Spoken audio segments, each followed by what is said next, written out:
Mabigat ang mga hakbang na pumasok sa Sinaya sa loob ng silid ni Joaquin. Buong biyahe kanina pa malalim ang iniisip niya. Tinatanong ang sarili kung saan siya nagkulang noong mga panahong buhay pa ang kanyang lola. Hindi matanggap na hindi niya napansin na may foul play na nangyari pala bago pa man niya ginawa ang surgery ng grandma niya. Kung hindi sana siya pumunta sa US at naging si Dr. Miracle, hanggang ngayon siguro ay buhay pa ang lola niya. Kung sana'y binaba na lamang niyang pangarap niya para sa lola. Kung sana hindi na lang niya tinupad ang pangarap nila ng lola niya na makapagpatayo ng ospital sa Pilipinas at makapagtapos siya ng pag-aaral sa US at maging sikat na doktor. Baka nga buhay pa ngayon ang lola niya. Huminga ng malalim si Sinaya bago dahan-dahang binuksan ang pintuan sa kwarto ni Joaquin. Mag-aalas 7 na ng gabi at alam niyang hinihintay na siya ng asawa niya. Nang makapasok siya ay kitang-kita niya si Joaquin na nakaharap sa TV. Seryosong nanonood ngunit alam niyang nagpapalipas lamang ito ng oras dahil hindi naman to nakatutok sa pinapanood. Panakanakan tumitingin to sa relo upang makitang oras. Alam niyang hinihintay siya ng lalaki. Madilim ang silid kung kaya't natatamaan ng ilaw ng TV ang gwapong mukha ng lalaki. Sandaling lumambot ang puso ni Zinaya at humapti ang kanyang mga mata nang makitang tahimik at matyagang naghihintay ang asawa niya sa kanya. Ngayon ay alam na niya kung anong nararamdaman ni Joaquin, kung bakit hirap itong makamove on sa nangyaring aksidente, kung gaano nito sinisisi ang sarili sa pagkamatay ng dalawang taong malapit sa asawa. Nang maisip niyang dahil sa kanya namatay ang kanyang lola, talagang nilamon ng guilty at pagsisisi sa sarili ang kalooban niya. Hindi siya makahinga kapag naiisip na siyang dahilan kung bakit nawalan ng napakaaga ang kanyang pinakamamahal na lola. Maraming what if ang bumabagabag sa kanyang isipan. What if isa lamang siyang simpleng doktor? What if nalaman niya bago pa man mangyari ang malagim na trahedya sa kanyang lola? What if hindi siya si Dr. Miracle? Kahit na alam niyang tapos ng lahat at nangyari ng dapat mangyari, hindi pa rin may iwasang mag-isip ng malalim. Pareho sila ng asawa. Sinisisi ang sarili ngayon dahil hindi nila nagawang protektahan ng mahal nila sa buhay. Ngayon, she truly understand Joaquin. Unti-unting tumulong luha sa mga mata ni Zenay at mabilis na napasquat kay Joaquin. Niyakap niyang bewang ng binata saka sinubsob ang muka sa mga hita nito. Nalalaki naman ang mga mata ni Joaquin nang biglang sumulpot sa harapan niyang asawa. Mabilis niyang hininaan ng volume ng TV saka tinignan si Sinaya. Hinawakan niyang balikat ng asawa at magsasalita na sana nang naunahan siya ng babae. Habi, sobrang sakit. Piyok na saad ni Sinaya sa asawa at mas sinubsob pang mukha sa hita ng lalaki. Mas sumigpit din ang yakap ni Sinaya sa bewang ng asawa na para bang nagpapalambing ito. Ni minsan hindi naging ganito kahina sa kanya si Sinaya. Kilala niyang asawa bilang isang matapang at walang inuurungan. Para itong isang basong babasagin na any minute lamang ay mababasag kaagad kapag hindi iningatan. Ramdam na ramdam ni Joaquin ang pamamasa ng kanyang pajama, kaya naman alam niyang umiiyak si Sinaya. Labis itong napahagulhol ng sandaling hinawakan niyang ulo tinimas-imas yon. Dahan-dahan niyang tinaas ang mukha ng asawa at kitang-kita niya ang pamamaga ng mga mata nito na nagpasikip ng kanyang dibdib. Ito ang pinakaayaw niya sa lahat, ang makitang umiiyak ang asawa sa harapan niya dahil nadudurog din ang puso niya. Awang-awa siya kay Zinaya. Dahan-dahan niyang pinunasan ng patuloy na umaagos na luha ng babae. Saka malambing na nagsalita. Wife, ano nangyari? Bakit umiiyak ang asawa ko? Kinagat ni Zinaya ang labit pinipigilang maiyak ulit ngunit biglang napahagulo ulit ang babae. Hirap na hirap itong magsalita dahil sa sobrang iyak. Nang makitang ganon ng asawa ay biglang nakaramdam si Joaquin ng frustrations. Dahil ba hindi na ako makalakad pa? Na hindi tayo nagtagumpay sa plano natin? Dahil nandito kaya umiyak ka? Malungkot ang mga mata ni Sinait na tahimik na lamang. Para bang may nakabarang bagay sa lalamunan nito kung kaya't hindi ito nakapagsalita sa asawa. Nang makitang tahimik si Sinaya, ang akala ng lalaki ay yun ang dahilan kaya hinawakan niya ulit ang dalawang pisngi nito upang punasan ng mga tumutulong luha mula sa nanginginang na mga mata ng asawa. Ginawa mo na naman ang lahat, wife, hindi ba? Naging successful naman ang surgery ko. Kapag naging okay na ako at kapag nalabanan ko na, ang trauma ko ay makakalakad na ako. Kahit naman siguro hindi ako makalakad pa, ay okay lang sa akin. Wala naman akong pakialam pa. Isa lang naman ang pinakaimportante para sa akin, ang makasama ka't ang ating anak habang buhay. Kayo lang sapat na't wala na akong hihilingin pang iba. Namumula na rin ang mga mata ni Joaquin. Sobrang hirap na rin kasing makita ang ganitong asawa niya. Huwag ka nang umiyak, okay? Tahan na, wife. Nang marinig ang sinabi ni Joaquin ay nagmamadaling umiling si Sinaya at nagpaliwanag.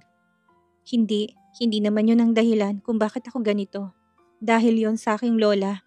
Kinagat ni Sinaya ang labi upang pigilan ang pag-iyak ulit. Kumunot ang noon ni Joaquin. Ang iyong lola? Si Lola Miling? Hindi ba't nga siya? Tumango si Sinaya na ikwento na rin niya sa asawa kung ano nangyari sa lola niya at alam din itong patayin ng matanda. Yes, si Lola Miling, yung nakwento ko sa'yo nun. Sumilay ang galit sa mga mata ni Sinay at nagpatuloy. Nalaman ko hindi pala ito namatay dahil sa sakit kung hindi ay may nagtangkang pumatay sa kanya at nagtagumpay ito. Akala ko talagang namatay ang Lola Miling dahil sa sakit natin. Yun pala, pinatay siya. Sandaling natigilan si Joaquin dahil sa sobrang gulat. Ano? Pinatay ang lola mo? Dahan-dahang tumango si Sinaya sa asawa. Oo, hindi ba't kilala mo si Sky? Yung kaibigan ko magaling na hacker. Nakita niya sa dark web ang isang post kung saan nandun ang aking Lola Miling. Merong patong ang kanyang ulo na nagkakahalaga ng 1,000,000. May nagpapatay sa lola ko at wala akong kaalam-alam kung sana hindi ako si Dr. Miracle, hindi sana nadamay pang aking lola. Wala sanang rason para patayin siya. Alam ng mga kaaway kong kahinaan ko. At ang lola yun kaya ngayon nangangamba na rin ako sa kaligtasan mo. Ang lola Miling ko. Siguro sobrang natakot yun na makitang taong papatay sa kanya. Siguro galit na galit sa lola sa akin dahil hindi ko siya naprotektahan noon. I failed as her granddaughter. Hindi ko man lang siya naalagaan at nailigtas sa mga kamay ng kaaway. Gaya ng pagligtas niya sa akin mula sa aking mga magulang at pag-alaga niya sa akin simula nung bata pa ako. Hindi man lang ako nakabawi sa kanya. Ang hina-hina ko. Napahagulhol ulit si Zenaya dahil doon. Ang kanyang mga balikat ay nanginginig na't pati ng kanyang muka ay sobrang basang-basa na. Tumutulon na rin ang sipon ng asawa kung kaya't sobrang awang-awa si Joaquin nang makitang estado niya. Ang pag-iyak ni Sinay talaga namang nagpapasikip at nagpapasakit ng dibdib ni Kit Joaquin. Walang nagawa si Joaquin kundi ang i-comfort si Zenaya. Hinuwakan niyang likod ni Zinaya at hinimas-himas yun. Marahang tinapik-tapik din niya ang likod ng asawa. Mahal ka ni Grandma, kung kaya't bakit ka niya sisisihin? Hindi mo yun kasalanan, wife. Hindi mo naman alam kung anong totoong nangyari. Alam kong hindi siya magagalit sa'yo. Alam mo kung sinong dapat sisihin? Those bad people na gustong patayin ng Grandma. Silang may kasalanan ng lahat. Wala kang ginawang masama, wife, kaya huwag mo sanang sisihin ang sarili mo. Alam ko malungkot ka ngayon dahil sa nalaman mo, but don't be too harsh on yourself. Kahit pa na ginawa nila ng masama si Grandma para makapaghiganti sa'yo or whatsoever, ang mga taong yun ang siyang may sala. Alam mo, wife, na-realize ko sa mga nagdaang araw, we can't keep drowning ourselves in sadness. Kaya naman, pwedeng palagi na lang natin sisihin ang sarili natin dahil sa mga masasamang nangyari sa atin. Ang kaya lang nating gawin ay ang kumalma, mag-focus sa hinaharap, ayusin ang problema at hanapin kung sino yung mga taong pumatay kay Grandma. Kailangan niya ng hustisya, tutulungan natin siya na makamit yon. I am here, wife. Nandito ko palagi, tutulong ako sa'yo. Magtulungan tayong dalawa, this is not only your problem, but my problem as well. Pagigantihin natin ang mga taong gumawa nito kay Grandma Miling. Unti-unting tinangala siya ni Zenaya. Ngayon ay nakatingin sa kanyang namumulat na mamaga nitong mga mata. Kinagat nitong labi sa kanang salita. Tama ka, Habi. Hindi tayo papayag na hindi magkakaroon ng hustisya ang Lola Miling. Pinapangako ko, itataga ko pa sa bato. Hahanapin kong pumatay sa Lola Miling ko. Pagbabayaran niya lahat ng ginawa niya sa pinakamamahal kong lola. Kung pwedeng buhay, ang kapalit ay gagawin ko. Pagbabayaran niya ng 10 beses ang nagawa niyang kasalanan sa akin at kay Lola Miling. Alam ni Joaquin na pinipilit lamang ni Sinaya na magsalita, pero sa kaloob-looban ng babae ay gusto pa rin itong umiyak ng umiyak. Nanginginig pa rin ang mapupulang labi nito, pati ng mga matay na mumulat na mamasa pa rin.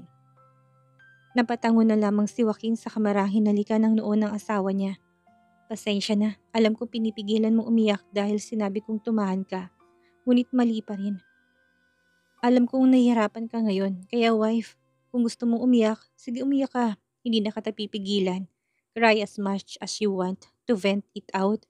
You don't have to always toughen yourself. You should let your tears flow. because I know stopping them just increases the pain. And after that, I'll help you to get up, wife. Don't forget that you are not alone.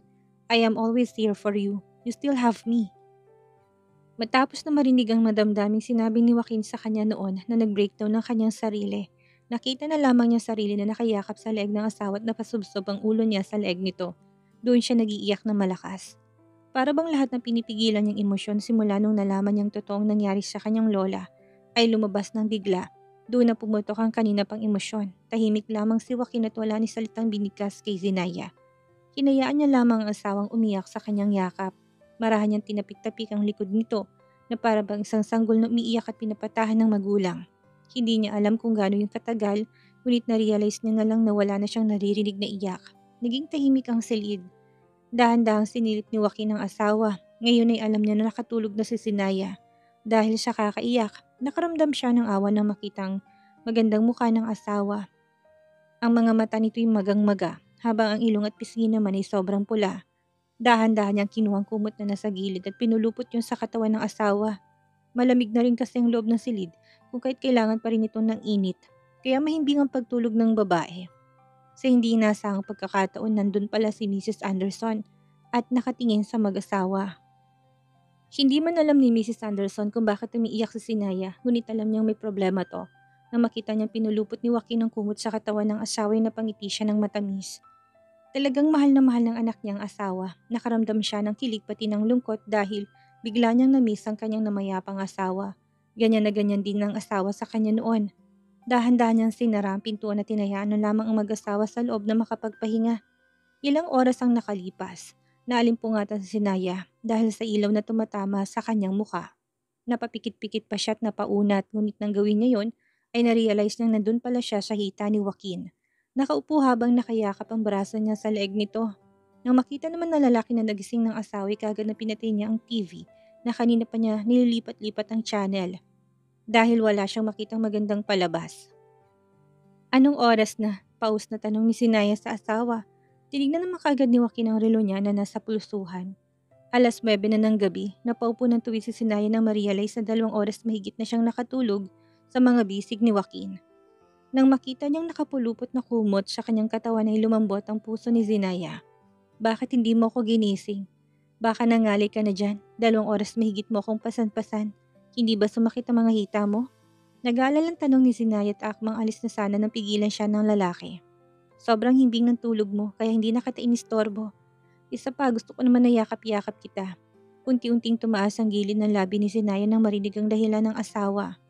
"Talaga ba? E di ganito na lang tayo buong magdamag. Gusto mo ba yon?" Tuksong tanong ni Zinaya dahil ayaw talaga siyang pakawalan ng asawa. "Easy. Kahit habang buhay pa kaya kong gawin ito at hindi ako magsasawang pasanin at yakapin ka." Ngumisi si Zinaya dahil sa sinabi ng asawa. "Napaka-sweet naman ng asawa ko. Huwag kang mag-alala dahil napatulog mo ko kanina. Bibigyan kita ng reward." Yumuko si Sinay at tinawakan ng magkabilang pisngi ni Joaquin. Ginawaran niya ng isang matamis na halik ang labi ng asawa. Napangiti naman si Joaquin habang hinalikan siya ni Zinaya. Sobrang tuwang-tuwa siya nang halikan siya ng asawa kaya ginantihan niya kaagad ito. Aalisin na sana si Zinaya ang labi niya ngunit hinalikan ulit siya ni Joaquin. "Kulang pa. Dapat 2 hours ding halikan kasi 2 hours kang nakatulog kanina." Nakangusong sabi ni Joaquin. Kaya nalalaki ang mga mata ng babae. "What?" Hindi na hinayaan ni Joaquin na makapagsalita pang asawa dahil hinalikan niya na ito ng mariin. Hinalikan niya si Sinaya hanggang sa mamulat mamagang labi nito. "Wife," tawag ni Joaquin sa asawa. Kasalukuyan silang kumakain ng dinner ngayon dahil nakatulog nga si Sinaya ng 2 oras. Napatingin si Sinaya kay Joaquin na may pagtatanong sa muka. Marami ang bumabagabag sa kalooban at isipan ni Kit Joaquin kaya hindi niya maiwasang itopic ang tungkol sa nangyari sa lola nito. Naipon na rin ang kanyang mga katanungan sa isipan kung kaya tinawag niyang asawa. "Ano yun?" sagot nito. Inayos ni Joaquin ang upo niya sa nagtanong. "About kay grandma, sino-sinong mga nakakilala sa kanya? Dapat na malaman natin kung sino-sinong mga yon para naman ma-check natin sila isa-isa. Mukhang isa sa kanilang may kagagawa ng nangyari noon. What do you think?" Kinuha naman ni Sinay ang isang baso ng tubig sa kanyang harapan at ininom yon. Sandaling sumingkit ang mga mata ng babae at nag-isip ng malalim. Tila ba inaalala kung sino-sino mga taong pinagkwentuhan niya tungkol sa lola niya. Bago pa man nangyari ang lahat ng yon, ilan lamang ang nakakilala sa lola ko. Sina Liam, Rose, Dahlia at Sky. Sila kasi ang makaklose ko noon. Si Lourdes naman ni daddy kong assistant pero wala tong kalam-alam about sa grandma ko. Tanging 4 lamang talagang nakakilala kay Lola Miling. Other than that, wala na. Sasabihin pa sana ni Sinay na kasama na si Joaquin doon, ngunit hindi pa pala siya naalala ng lalaki at baka maguluhan lamang to. Yung 4 ba na yan yung pagkakatiwalaan mo ng sobra? Tanong ulit ni Joaquin kaya napatango sa Sinaya. Oo naman, Habi. Si Liam na best friend ko simula nung nasa US pa ako at nagtitrabaho at ang kasintahan nitong si Rose na BFF ko rin at mapagkakatiwalaan talaga. Wala namang intensyon silang patayin si Lola. Hindi nila magagawa yun sa matanda. Minsan nga kinakamusta pa nilang Lola. Si Dahlia naman ganun din. Although malayo't hindi naman kami parehong industriyang pinagtatrabahuhan, ay hands-on din yon kay Lola Miling.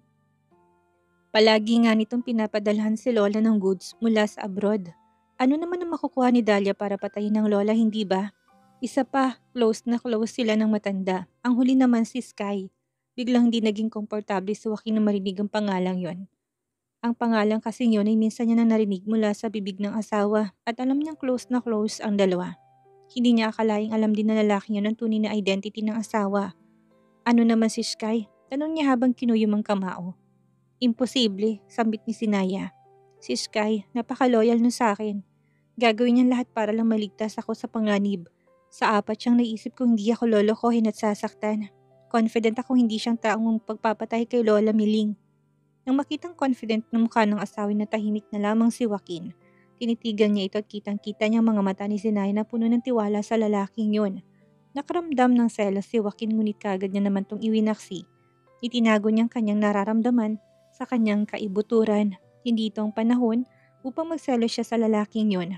May problema sila ng asawa kung kaya't magfo-focus na lamang siya doon. Huminga ng malalim si Joaquin at kinalma ang sarili. Silang 4 lamang nakakaalam ng totoo mong pagkatao. At sure kang hindi ka nila sasaktan at lolokohin? Baka may tao silang pinagsabihan ng identity mo. Like kaibigan, kapamilya. Ito na lang, paano kung isa-isa mo silang tanungin about dito? Baka kasi aksidente nilang naisabing pagkatao mo sa iba. Napaisip ng malalim si Sinay at maya may napatango sa sinabi ng asawa. Tama ka, Habi. Bukas na bukas kakausapin ko sila tungkol dito. Gusto mo bang samahan kita? Tanong ni Joaquin sa asawa. Umiling ang babae. Wag na, Habi. Magpahinga ka na lang muna dito sa ospital at sa susunod na araw ay pwede na tayong umuwi sa bahay natin. Sandaling lumiwanag ang mukha ni Joaquin. Talaga ba? Yes, since okay naman ang sugat mo. Pwede na tayong umuwi sa bahay. Mukhang nababagot na nga si Greta. Dahil siya lang ang mag-isa doon sa bahay natin. Kawawa naman. How about may treatment? Magpapaschedule pa ako kay Dr. Grayson, isa sa pinakamagaling na psychiatrist abroad. Huwag kang mag-alala, hindi na natin kukunin pa si Dr. Ford, Habi. Nakahinga ng maluwag si Joaquin sa kanginitian ng asawa. Inabot niya pang kamay nito sa hinawakan at pinisil ng marahan. Thank you for trusting my instinct, wife. Of course, I will always trust my husband. Kahit na anong mangyari, ikaw pa rin ang paniniwalaan ko. Nakangiting sabi ni Sinay at ganun din si Joaquin.